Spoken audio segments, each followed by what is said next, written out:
Hi செல்லங்களா, எல்லாரும் எப்படி இருக்கீங்க? நல்லா இருக்கீங்களா செல்லங்களா? ஒரு முக்கியமான அறிவிப்பு என்னன்னா, நீங்க அழகழகா வசனம் சொல்றீங்க என் அன்பு செல்லமே. அத அக்காவுக்கு நீங்க ஆடியோ ஃபார்மேட்ல அனுப்புறீங்க. அக்காக்காக ஒரு சின்ன உதவி செய்றீங்களா? நீங்க சொல்ற வசனத்தை அக்காவுக்கு ஒரு வீடியோ எடுத்து அனுப்புங்க, சரியா செல்லங்களா? அக்காவுக்கு அது ரொம்ப யூஸ்ஃபுல்லா இருக்கும், சரியா செல்லமே? கீழே அக்கா இப்போ ஒரு நம்பர் தரேன், அந்த நம்பர் டிஸ்பிளே ஆகும். அந்த நம்பருக்கு நீங்க அழகழகா உங்களுடைய வசனங்களை அதுல ஒரு வீடியோவா பதிவு செஞ்சு எனக்கு அனுப்புங்க, சரியா செல்லமே? வாங்க இந்த நாளுக்கு உண்டான கதைக்குள்ளார போலாம். ஒரு வீட்டுல அழகான ஜானி அப்படின்ற நாய்க்குட்டி ஒண்ணு புல் தரையில விளையாடி கொண்டு இருந்துச்சு செல்லங்களா. அப்போது பக்கத்துல இருந்த உயரமான சுவரின் மீது ஒரு பூனை நடந்து வருவத இந்த ஜானி நாய்க்குட்டி பார்த்துக்கிட்டே இருந்துச்சு. உடனே இந்த ஜானி நாய் அந்த பூனைய பார்த்து, பூனை பூனை, நீ எவ்வளவு அழகா இருக்க, இந்த அழகான உயரமான செவரின் மேல எவ்வளவு அழகா நடந்து வர. ஆனா என்னால தான் உன்ன மாதிரி உயரமான செவத்தின் மேல ஏறவே முடியல. கடவுள் எனக்கு அந்த திறமைய கொடுக்கவே இல்லை அப்படின்னு சொல்லி ரொம்ப வருத்தப்பட்டுச்சு இந்த நாய்க்குட்டி. அப்பொழுது உயரத்தில் பறந்து கொண்டிருந்த அழகான கழுகு ஒன்று இந்த ஜானி நாய்க்குட்டிய பார்த்து, தம்பி, நீ மிகவும் கொடுத்து வச்சுவன். ஏன் தெரியுமா? நாங்க எல்லாம் தினமும் சாப்பாடு தேடி அங்கும் இங்கும் அலையிறோம்.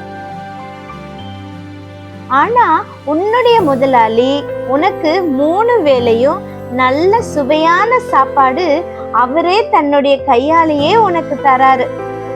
ஆனா பாரு, எனக்கு தான் அங்கும் இங்கும் தினமும் இறைய தேடி வெகு தூரம் உழைக்க வேண்டியதா இருக்கு அப்படின்னு சொல்லிட்டு கழுகு ரொம்ப வருத்தப்பட்டுச்சு செல்லங்களா. அப்பொழுது நாய்க்குட்டியின் முதலாளி வளர்க்கும் ஆட்டுக்குட்டி அங்க வந்துச்சு.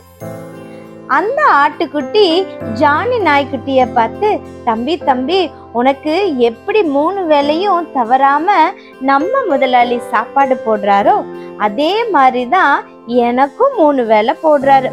ஆனா ஒரு வித்தியாசம் அதுல இருக்கு. என்ன தெரியுமா? எனக்கு நல்ல சாப்பாடு போட்டு நான் பெரியவ ஆனதுக்கு அப்புறம் என்ன பண்றாரு, அவரே கட் பண்ணி சாப்பிட்டுறாரு.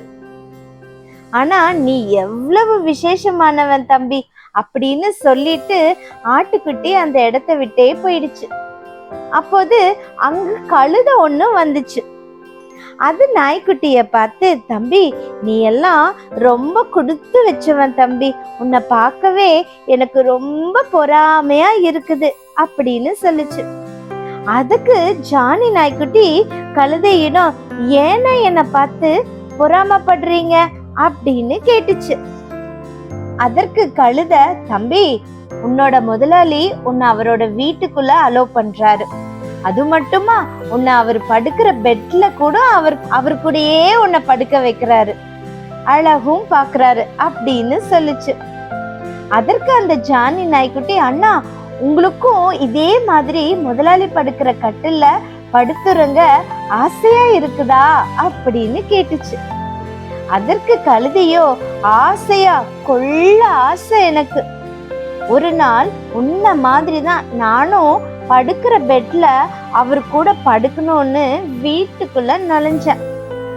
அவ்வளவுதான், எங்க முதலாளி ஒரு கம்பை வச்சு என்ன சாத்துன்னு சாத்தி எடுத்துட்டாரு அப்படின்னு சோகமான குரல்ல சொல்லிச்சு இந்த கழுத அண்ணன்.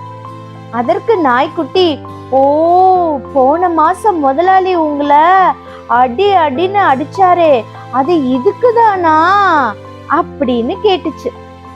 ஆமா தம்பி, நீதான் உலகத்திலேயே ரொம்ப உயர்வான படைப்புன்னு சொல்லிட்டு வந்த வழியே போயிடுச்சு இந்த கழுத அண்ணன். இத கேட்டதும் இந்த ஜானி நாய்க்குட்டிக்கு மனசுக்குள்ள ஒரு பக்கம், ஓ, நமக்கு ஒரு ஸ்பெஷல் இருக்கதான் செய்துன்னு நினைச்சாலும் இன்னொரு பக்கம், என்ன இருந்தாலும் நம்ம ஒரு மிருகம் தானே, நம்ம முதலாளி மாதிரி மனுஷனா இருந்தா எவ்வளவு நல்லா இருக்கும்னு நினைச்சது. அப்போ முதலாளி அம்மா முதலாளி கிட்ட பேசுறத கேட்டுச்சு இந்த ஜானி நாய்க்குட்டி. முதலாளி அம்மா முதலாளியிடம், ஏங்க நீங்க ஒரு வாரம் வெளியூர் போறேன்னு சொன்னீங்களே, எனக்கு தனியா இருக்க பயமா இருக்குதுங்க, யாராவது திருட வந்தா என்ன செய்வேன் அப்படின்னு சொல்லிட்டு இருந்தாங்க. அதுக்கு முதலாளியோ, ஏமா நீ ஏன் கவலைப்படுற, அதுக்குதான் நம்ம ஜானி நாய்க்குட்டி இருக்குதே, அது எந்த திருடன் வந்தாலும் உள்ள விடாம உன்னை பத்திரமா பாத்துக்கும் அப்படின்னு சொல்லிட்டு இருந்தாரு. இத கேட்டதும் இந்த ஜானி நாய்க்குட்டிக்கு ஒரே சந்தோஷம். ஏன் தெரியுமா இது ரொம்ப சந்தோஷப்பட்டுச்சு செல்லங்களா? நம்ம பூனை மாதிரி உயரமான சுவர்ல ஏற முடியலையேன்னு வருத்தப்பட்டோம். ஆனா நமக்குள்ள இத்தனை ஸ்பெஷல் இருக்குதா? முதலாளியே நம்மள நம்பிதான் முதலாளி அம்மாவை தனியா வீட்டுல விட்டுட்டு போறாரு. இனிமேல் நம்ம கிட்ட என்ன இருக்குதோ அதுவே போதும்னு நினைச்சு சந்தோஷப்படணும். நம்ம கிட்ட இல்லாதத ஒண்ண நினைச்சு கவலையே படக்கூடாது அப்படின்னு இந்த ஜானி நாய்க்குட்டி அது மனசுக்குள்ளாரையே நினைச்சு ரொம்ப சந்தோஷப்பட்டுச்சு செல்லங்களா. அந்த செல்லமே, கதையை கேட்டியா செல்லமே? இந்த கதை எவ்வளோ அருமையான கதை, நமக்கு எவ்வளோ பெரிய பாடத்தை நமக்கு கற்றுத்தருது பாத்தியா என் அன்பு செல்லமே? உனக்கு புரிஞ்சுதா இந்த கதை என்ன சொல்ல வருதுன்னு? அக்கா சொல்றேன், ஒரு சின்ன பிரீஃப் அக்கா சொல்றேன் கேளுங்க. இந்த கதையில பாத்தீங்கன்னா இந்த நாய்க்குட்டி அது அழகா இருக்குல்லங்க செல்லமே. இந்த நாய்க்குட்டிக்கு அவரோட முதலாளி எப்படி அவர் அந்த நாய்க்கு தேவையான அனைத்து காரியங்களும் செய்யறாரு. ஆனா அந்த நாய்க்கு எப்படி மத்தவங்களை பார்த்து ஒரே ஏக்கமா இருக்கு இல்லையா? அதே மாதிரிதான் செல்லமே, நம்மளையும் நிறைய பேரு எப்படி இருக்கோம்னா, நமக்கு இருக்கிறதுல நம்ம சந்தோஷமே பட மாட்டேங்கிறோம். மற்றவங்க கிட்ட என்ன இருக்கோ அதுலதான் நம்மளுடைய கண்ணு போகுது செல்லமே. நீ ஏசப்பா பிள்ளையா இருந்தா நீ அப்படி இருக்கவே கூடாது செல்லமே. ஏன்னா ஏசப்பா உனக்கு என்ன தேவை அப்படின்றது அவருக்கு நல்லாவே தெரியும். அதுதான் உங்களுக்கு தராரு. நீங்க ஒரு சில இடத்துல பர்த்டே பார்ட்டிக்கெல்லாம் போகும்போது நீங்க என்ன பண்றீங்க, அங்க இருக்கிற கிஃப்ட்ஸ் எல்லாம் பார்த்து எனக்கும் இதே மாதிரிதான் மம்மி கிஃப்ட் வேணும், டாடி எனக்கும் இதே மாதிரிதான் வேணும் அப்படின்னு நீங்க அடம் பிடிக்கிறீங்க இல்லையா? ஏசப்பா பிள்ளைங்க அப்படி இருக்கக்கூடாது என் அன்பு செல்லமே.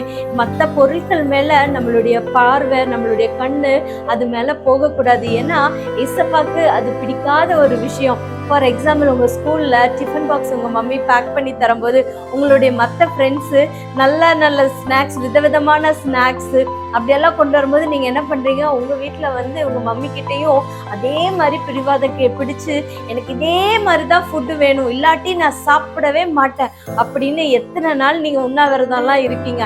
அம்மா கிட்ட எப்படியெல்லாம் சண்டை போடுறீங்க. அப்படியெல்லாம் இனிமேல் இருக்கக்கூடாது செல்லமே. ஏன்னா உனக்கு என்ன தேவை அப்படின்றது உங்க அம்மா அப்பாவுக்கு தெரியும் செல்லங்களா.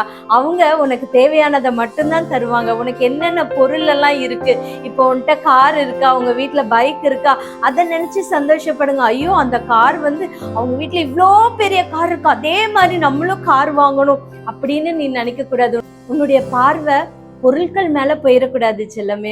பொருட்கள் மேல கண்ணு போச்சுன்னா அவ்வளவுதான் செல்லம். ஏசப்பா அதை விருப்பமே பட மாட்டாரு. பைபிள்ல ஏசப்பா இதுக்கு சூப்பரான ஒரு வசனம் கொடுத்திருக்காரு. என்ன வசனம் தெரியுமா? உங்களுக்கு இருக்கிறவைகள் போதுமென்றே எண்ணுங்கள். பாத்தியா, உங்களுக்கு இருக்கிறவைகள் போதும் என்று எண்ணுங்கள். பத்தியா செல்லமே, இசப்பா நமக்கு எவ்வளவு ஒரு அருமையான வசனத்தை கொடுத்திருக்காரு. பத்தியா என்ன கொடுத்திருக்காரு? உங்களுக்கு இருக்கிறவைகள் போதும் என்று எண்ணுங்கள். உனக்கு என்னென்ன இருக்கோ அது உனக்கு போதும் செல்லும். அதுல நீ திருப்தியா இரு. அதுல திருப்தி அடையாம எனக்கு அப்படி இருந்திருக்கலாம், அந்த நாய் சொல்லுது பத்தியா நம்ம ஜானி, நான் நாயா பிறந்துட்டேன், நான் மிருகமா இருக்கேன், நான் மனுஷனா இருந்திருந்தேன்னா எவ்வளோ சந்தோஷமா இருக்கும் அப்படின்னு அது புலம்புது பத்தியா. அந்த மாதிரி நம்ம இயேசுப்பா பிள்ளைங்கள்ல நம்ம அப்படி புலம்பவே கூடாது. சரியா செல்லமே? இன்னையோட அப்படிப்பட்ட குணத்துல நீ இருந்தீன்னா இன்னையோட நீ அதை மறந்துரு. சரியா செல்லம்? நீ இயேசுப்பாவோட பிள்ளை. அதனால நீ என்ன பண்ணணும்? ஆமா, இருக்கிறத போதும்னு சொல்லணும். சூப்பர் செல்லங்களா, நீங்க கற்பூரம் மாதிரி கவக்குன்னு படிச்சுக்கிறீங்க செல்லங்களா. சூப்பர். வாங்க அக்கா கூட சேர்ந்து இந்த வசனத்தை சொல்லலாம். சொல்லலாமா? சொல்லுங்க.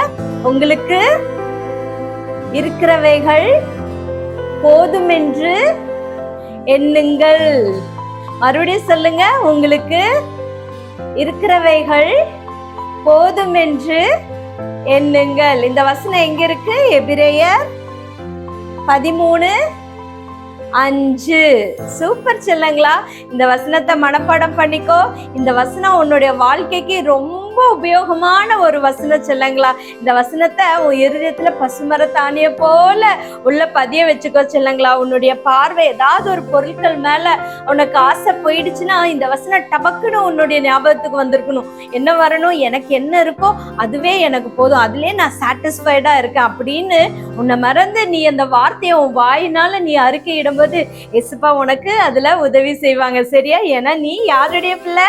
எசுப்பாவோட பிள்ளை. எசுப்பாவோட பிள்ளை எப்பவுமே அவரு சொல்லி கொடுத்த நல் வழிகளை மட்டும்தான் நீ கடைபிடிக்கணும். சரியா அன்பு செல்லமே? இந்த வசனத்தை மனப்பாடம் பண்ணு, உங்க அம்மா அப்பா கிட்ட சொல்லுங்க. சரியா செல்லமே? அக்கா நாளைக்கு நைட் உங்களை பார்க்க வரேன். பாய், குட் நைட்.